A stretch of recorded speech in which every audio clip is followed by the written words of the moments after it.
Hey, what's up there, YouTubers? Edgmanson Drop came to you guys today with another deck tech. So today we're taking a look at a standard build, and it is mono black control. So each one of you guys that got Mutilates out of M13 and have been wondering what you're actually going to do with them, here's a deck that you guys can run before Return to Ravnica comes out. Now, this is not a budget deck. This is not anything that is rotation friendly. This is strictly a tier 1 deck. I've been playing this for a couple of weeks now. I've been tweaking it to where I really love this deck. And for you guys that have been watching my channel for some time, you know that I'm a control player. I really love playing control time and time again in various formats.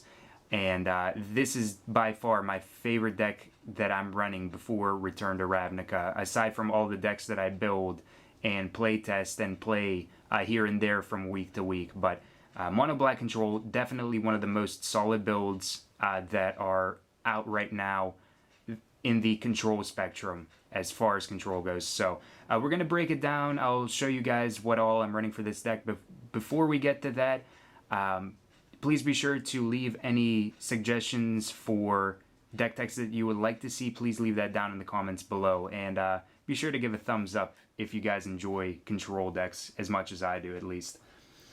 Alright, so the first thing that we have is the land base. So pretty much we only are running 25 swamps in this deck. Now, most players would try to include something like Ghost Quarter that would blow up lands, but my justification for not running Ghost Quarters in this deck is the fact that I run Smallpox. Now, Smallpox doesn't let you pick and choose what land you're going to be blowing up, but it does blow up lands nonetheless. But that was kind of my rationale, where I really don't need to be picking and choosing what land I blow up, because my opponent's going to be down on lands whenever I start dropping Smallpox. And the reason why we can run Smallpox in this deck is because we have cards like Liliana of the Dark Realms and Solemn Simulacrum, where we can actually search for lands, and even if we start blowing up our own when we drop Smallpox, it's going to be alright for us because we have other ways of getting lands, so it doesn't set us back at all, really. I mean, it does set us back, but it's nothing compared to what it's going to do to your opponent. So 25 swamps, I'm just stacking them here. I'm not going to count them out. You can take my word for it that there's 25 of them. But yeah, like I said, I really didn't find any need to have to run Ghost Quarter.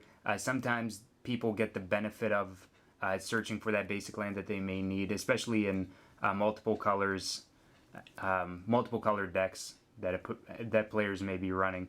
But 25 swamps is just where I found the safest way to run this. So that's the land base. Now we're getting into pretty much everything else in the deck. So first we're starting off with Planeswalkers. So we have Karn Liberated. He is a 6 loyalty, 7 cost Planeswalker. +4, target player exiles a card from his or her hand. -3, you get to exile target permanent. And -14, you basically reset the game, leaving in exile all non-aura permanent cards that were exiled with Karn.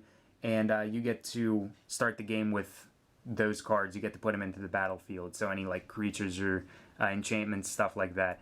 But Karn is ridiculous, especially against the control matchup. He is really, really good.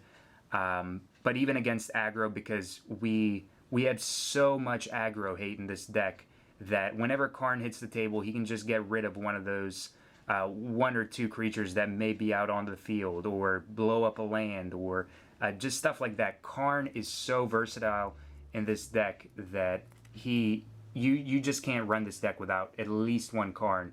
I do have one Karn in the sideboard as well that I side in for certain matchups, mainly just control.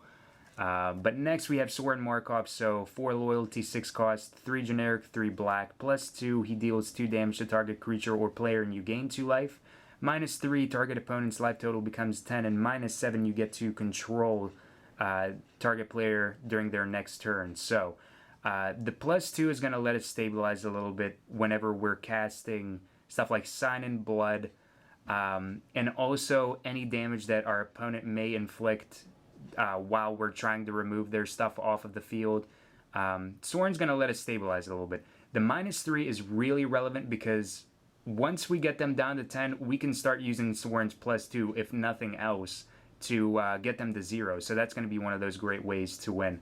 The -7, I really don't control my opponent's turns that often, but sometimes if I'm really out there just to spite my opponent, I'll get him up to 8 and just try to control them and make bad decisions during their turn.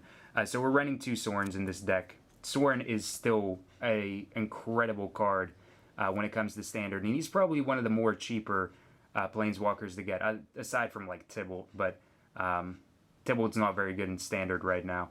But Sorin's still really good. Then we have Liliana of the Veil. So we're running 3 of her and have one of my nice signed ones, but that's besides the point. 3 loyalty, 3 cost, 1 generic, and 2 black. Each player discards a card for her +1. -2, target player sacrifices a creature. -6, you get to separate all permanents target player controls into 2 piles. They get to keep 1, they have to sacrifice the other. So her -6 is really relevant. We get her up to 6 a lot because there's really not very many ways that your opponent's going to be able to get rid of Liliana with all of the aggro hate that's out there. I mean, sure, there's like Oblivion Ring and stuff like that, but Liliana is a huge threat when it comes to playing against this deck. The +1 is going to be nice because most of the time we're just going to be discarding our lands. It's stuff that we really don't need, or anything that isn't effective game 1 against the deck that we're playing against. But the +1 is really relevant, gets her up in loyalty really quick. -2, making your opponent sacrifice creatures. It's always nice, especially against hexproof stuff, Geist of Saint Traft, anything like that. Makes her really awesome to play. She is just so good in Standard right now. So 3 Liliana of the Veil. Then we have Liliana of the Dark Realms. I know a lot of people have been asking me, well, Adjman, what should I do with this card? And this card's going to get a lot better after Return to Ravnica if they reprint Shocklands or do something with Shocklands or split subtype lands where it's going to be like Island, Swamp, and stuff like that.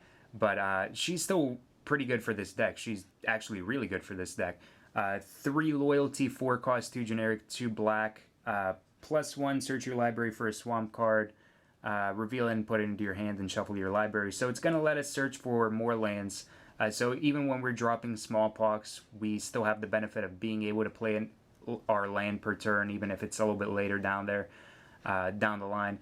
The -3, target player or target creature gets +X/+X or -X/-X until the end of the turn, where X is the number of swamps we control. So this is going to be relevant with stuff like Wurmcoil Engine, Griselbrand, also the Germ token with Batterskull. The lifelink is going to be really relevant with the +X/+X. The -X/-X doesn't happen too often because we have a lot of control in the deck already, but it's still nice having that outlet where if you need to remove something that doesn't have hexproof, it can happen. And the -6, where you get an emblem where all of your swamps that you control have tap for 4 black mana to your mana pool. That we don't use that too often. It's mainly just searching for swamps. If we can get the -6 and have it work, I'll do it, but it's not always necessary. But we're running 2 Liliana of the Dark Realms. We're going to kind of pick up the pace here so I'm not babbling as much. We have Griselbrand, so 7/7 for 8, 4 generic, 4 black, flying lifelink, pay 7 life, draw 7 cards. He lets you get a lot of cards out of your deck and just be able to make the best out of them. The lifelink is really relevant, especially whenever Liliana buffs him up. Paying 7 life, drawing 7 cards, it just gets you whatever you need in the given situation. So 1 Griselbrand. We're running Wurmcoil Engine, another card that, like Griselbrand, lets us stabilize with the lifelink and just kind of compensate for any damage we've either taken or life that we've lost between Smallpox and Sign in Blood. So we're running 2 Wurmcoil Engine. If it dies, we get 2 tokens, both 3/3s, one with lifelink, the other one with Death Touch. So 6/6 for 6, pretty plain card. Then we have Solemn Simulacrum, so 2/2 for 4. Whenever it enters the battlefield, search your library for a basic land, put it into the battlefield tap, shuffle your library. So we're going to be searching for more swamps to accelerate us forward, and whenever it dies, we draw a card. Always nice to have a little bit of card advantage there. Batterskull, so 5 cost, living weapon. Whenever it enters the battlefield, you get a 0/0 germ token, and Batterskull equips itself to it. So pretty much that creature is going to get +4/+4, and it's going to have Vigilance and Lifelink. For 3 mana, you can return Batterskull to its owner's hand, and it equips for 5. So if your opponent tries to destroy it, you can bounce it back to your hand. But Batterskull is really nice, again, for stabilizing with Lifelink. The Vigilance is relevant as well, because you can equip it to stuff like Wurmcoil or Griselbrand. We have Despise, so getting into taking a look at our opponent's hand. So Despise lets us search for a creature or planeswalker from our opponent's hand and get rid of it. So we're running 2 Despise. It's good against aggro, semi-good against control. This is one of those cards where I'm siding out 1 Despise for another Duress whenever it comes to control. It's still good against control because you get to get rid of a planeswalker, but Despise is mainly good against aggro-based decks, so we're running 2 Despise. We have Duress, speaking of which, that we just talked about, but for 1 black, you get to choose a non-creature, non-land card, and your opponent has to discard it. So this is going to be a little bit more relevant against control-based decks.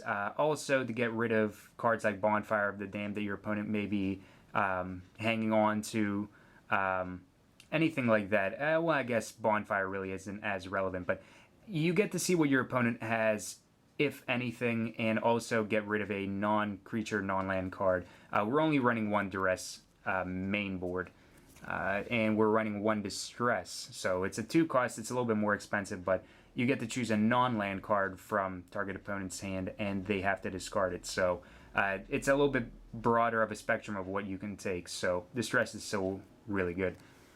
Then we have Diabolic Tutor. I bet you guys forgot about this card.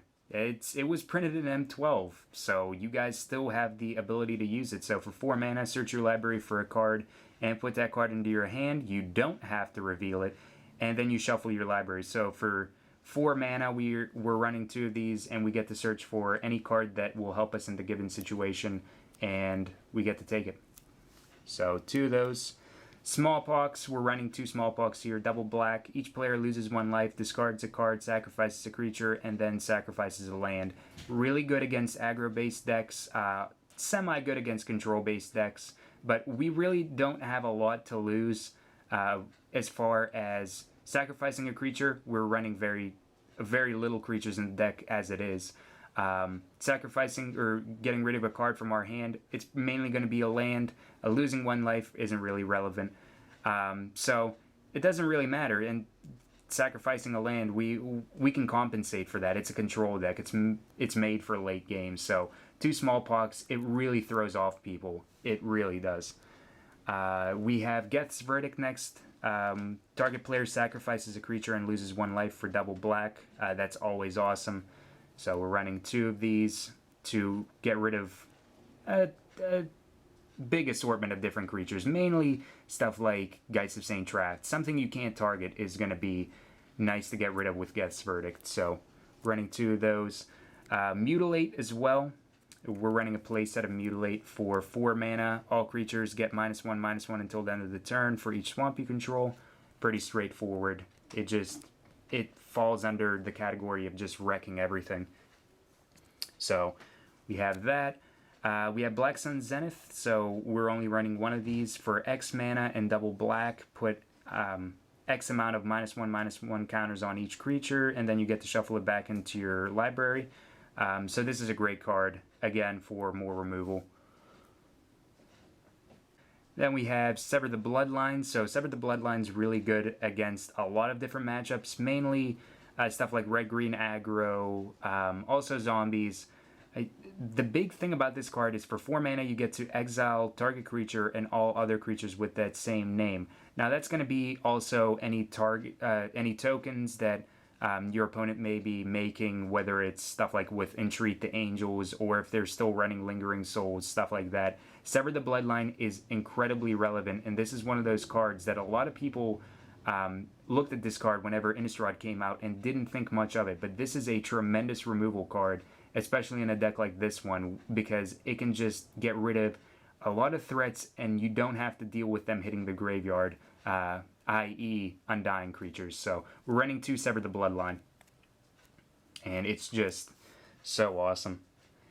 And the last card that we have in here is Sign in Blood to wrap up this lengthy deck text. So for double black, target player draws 2 cards and loses 2 life. So it's mainly going to be us. But sometimes it's happened where I'll do Sorin Markov's -3, get my opponent to 10, and then in the following turns use like Sign in Blood and a combination of his +2 to just throw them off their game and just win. Sign in Blood is mainly going to be used to accelerate us with card drawing, but it can also be used to get your opponent down to 0 quicker, so don't count it out as just being a way to draw cards. But again, like I said, with the amount of stabilizing we can do with gaining life, the -2 or the loss of 2 life with this card is not going to be that bad. So playset of Sign in Blood. So that is a wrap for this mono black control deck tech here. So if you guys enjoyed this deck tech, please be sure to give it a thumbs up, and please be sure to subscribe to the channel for more daily Magic the Gathering content. I hope you guys enjoyed this video. Until next time, guys, have a wonderful, fun-filled Magic the Gathering day.